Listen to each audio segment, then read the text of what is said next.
Hey, what's up? It's Matt in Japan, and welcome back to my channel. And today, from the Transformers the Movie, Studio Series 86, this is Exo-Suit Spike Witwicky. Let's take a quick look at the packaging. Always loving the artwork here, showing Witwicky in his Exo-Suit there. Very cool. Nice expression on his face there. Looks like he's having lots of fun. Taka Tomy, Generations logo, Studio Series, Transformers the Movie. You have Transformers down the right side there.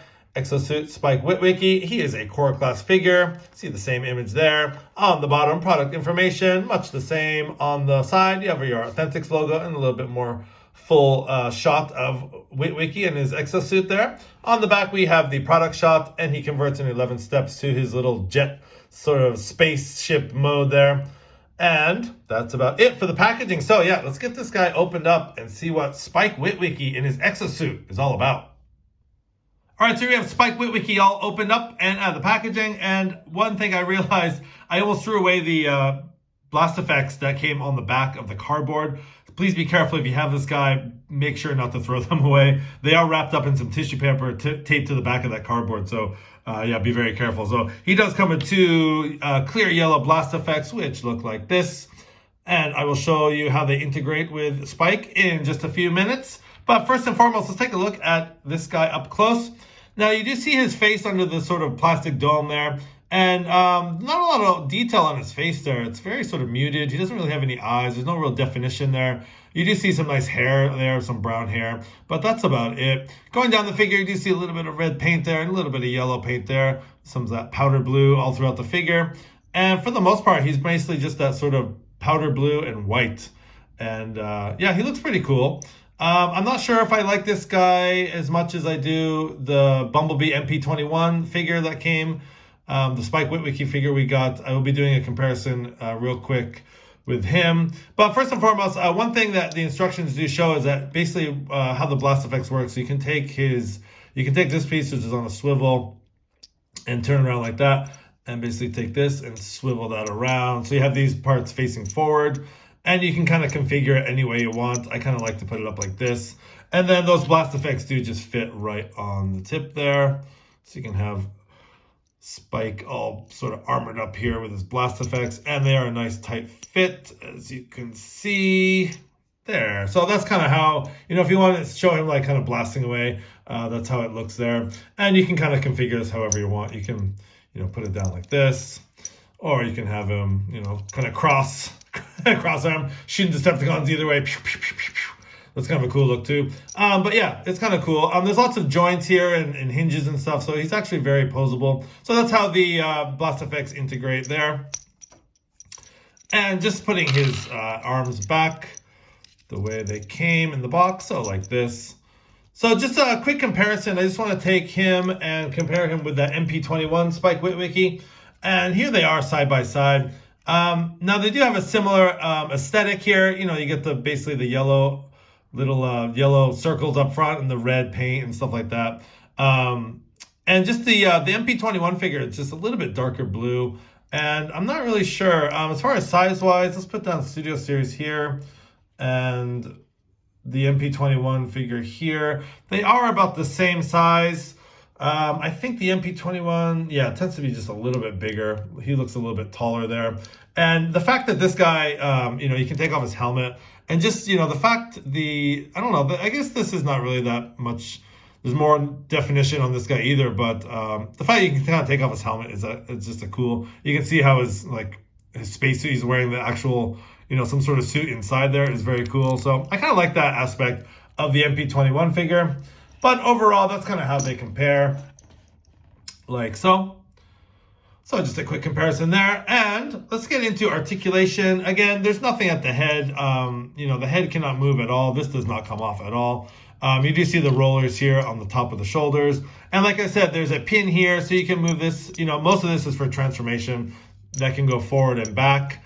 And there's also a joint here, sort of at the elbow, that you can go up and down like so. And actually, it's very tight. And then this part is on a hinge here, so you can swivel that all the way around. That goes 360, and also this goes all the way around. So a lot of movement on the arms, a lot of posability there. And obviously, there's nothing at this waist. I mean, it's not going to be a figure that you're going to have any waist swivel. But the legs are articulated enough that you can do pretty much the full splits. and he can kick back all the way back, and he can kick forward all the way forward, and he has about a 90-degree at the knee, and there's no ankle articulation whatsoever. I don't think any core class figures really have ankle articulation these days.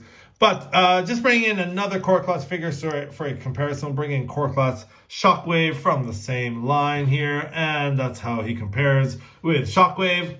And of course, he is much bigger than Shockwave. Shockwave's a lot taller, actually. This guy's actually pretty small, so...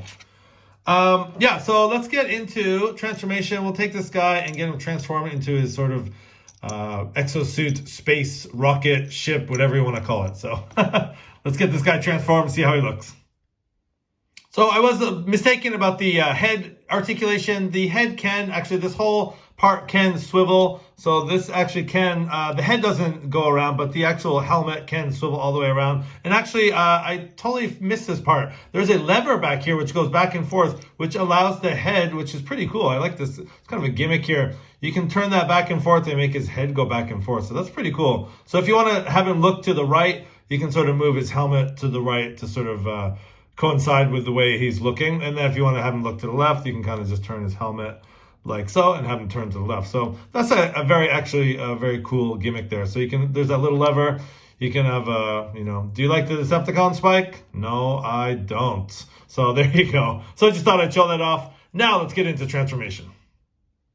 Okay, so you have Exo-Suit Spike Witwicky all transformed into his sort of jetpack spaceship mode here.